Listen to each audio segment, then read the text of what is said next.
వర్షాభావ పరిస్థితుల కారణంగా వరి, పత్తి సాగును తగ్గించి కందులు, ఇతర స్వల్పకాలిక పంటలను ప్రత్యామ్నాయంగా సాగు చేయాలని శాస్త్రవేత్తలు సూచిస్తున్నారు.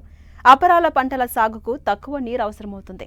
తక్కువ సమయంలోనే పంట చేతికొస్తుంది. ముఖ్యంగా మార్కెట్లో మంచి ధర పలికే కందులు సాగు చేస్తే రైతులకు మంచి లాభాలు వస్తాయి. అయితే స్వల్ప, మధ్య స్వల్పకాలిక కంది రకాలు వేసుకోవాలని సాగు వివరాలు తెలియజేస్తున్నారు శాస్త్రవేత్త రాజశేఖర్.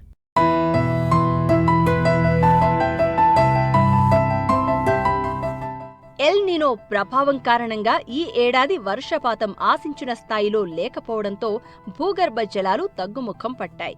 వరి, పత్తి లాంటి పంటల సాగు సమయం కూడా అయిపోయింది. కాబట్టి ఇప్పుడున్న పరిస్థితుల్లో భవిష్యత్తు వర్షాలను దృష్టిలో పెట్టుకుని తక్కువ నీటి తడులు అవసరమయ్యే ఆరుతడి పంటలను వేసుకోవాలి. ముఖ్యంగా కంది లాంటి పంటలు సాగు చేసుకునేందుకు సమయం ఉంది. కాబట్టి రైతులు స్వల్ప, మధ్య స్వల్పకాలిక రకాలను ఎంచుకుని మొక్కల సంఖ్య అధికంగా వచ్చేలా విత్తుకోవాలి. అయితే ఉష్ణోగ్రతలు పెరుగుతున్న నేపథ్యంలో తెగుళ్లు ఆశించే అవకాశం ఉంది. వీటిని నివారించేందుకు విత్తనం విత్తే ముందే విత్తన శుద్ధి చేసుకోవాలని కంది సాగు యాజమాన్యం గురించి తెలియజేస్తున్నారు ఆదిలాబాద్ జిల్లా వ్యవసాయ పరిశోధనా స్థానం శాస్త్రవేత్త రాజశేఖర్. ఆదిలాబాద్ జిల్లా విషయానికి వస్తే ఈరోజు వరకు వర్షపాతము 342 మిల్లీమీటర్లకు గాను 219 మిల్లీమీటర్ల వర్షపాతము కురవడం జరిగింది. అంటే ఇంకా 36% లోటుగా మనకు వర్షం నమోదు కావడం అనేది జరుగుతూ ఉంది. మరి జిల్లాలోని అన్ని మండలాలలో చూసినట్లయితే దాదాపుగా ఈ యొక్క డెఫిషియట్ రెయిన్ఫాల్ కింద నమోదు కావడం అనేది జరుగుతూ ఉంది.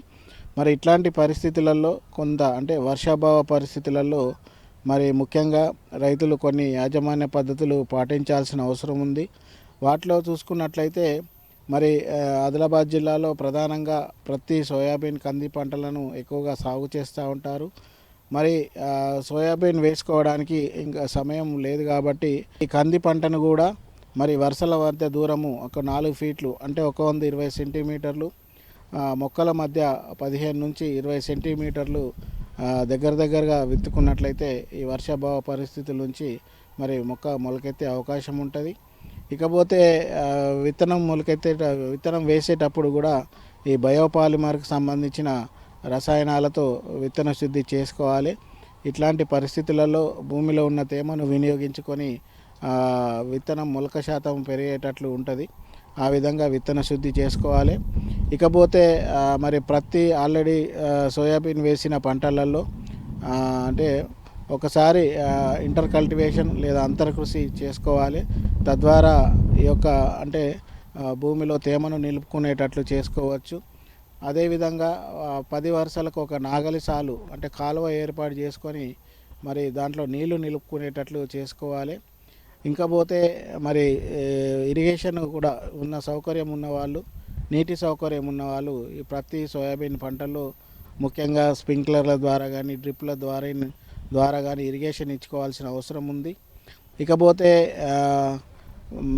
ముఖ్యంగా ఈ వర్షాభావ పరిస్థితులలో మరి ఈ ప్రస్తుతము అంటే అక్కడక్కడ గ్యాప్ ఫిల్లింగ్ చేసుకునే అవకాశం కూడా ఉంది. కాబట్టి ముఖ్యంగా ఈ మొలవని ప్లేసెస్లో విత్తనం ద్వారా గ్యాప్ ఫిల్లింగ్ చేసుకునే అవకాశం ఉంది. ఇకపోతే పెరిగిన వాటిల్లో ముఖ్యంగా 3.19 కానీ 3.20 కానీ లేదా 28.28 కానీ వీటిని ఒక 10 గ్రాములు లీటర్ నీటి కలుపుకొని మరి పంటలపై పిచికారీ చేసినట్లయితే టెంపరీగా ఉపశమనం పొందే అవకాశం ఉంటుంది. అదేవిధంగా మరి ఉష్ణోగ్రతలు ఎక్కువ ఉన్నందున వివిధ పంటలలో ఈ రసం పీల్చే పురుగుల సంఖ్య పెరిగే అవకాశం ఉంటుంది.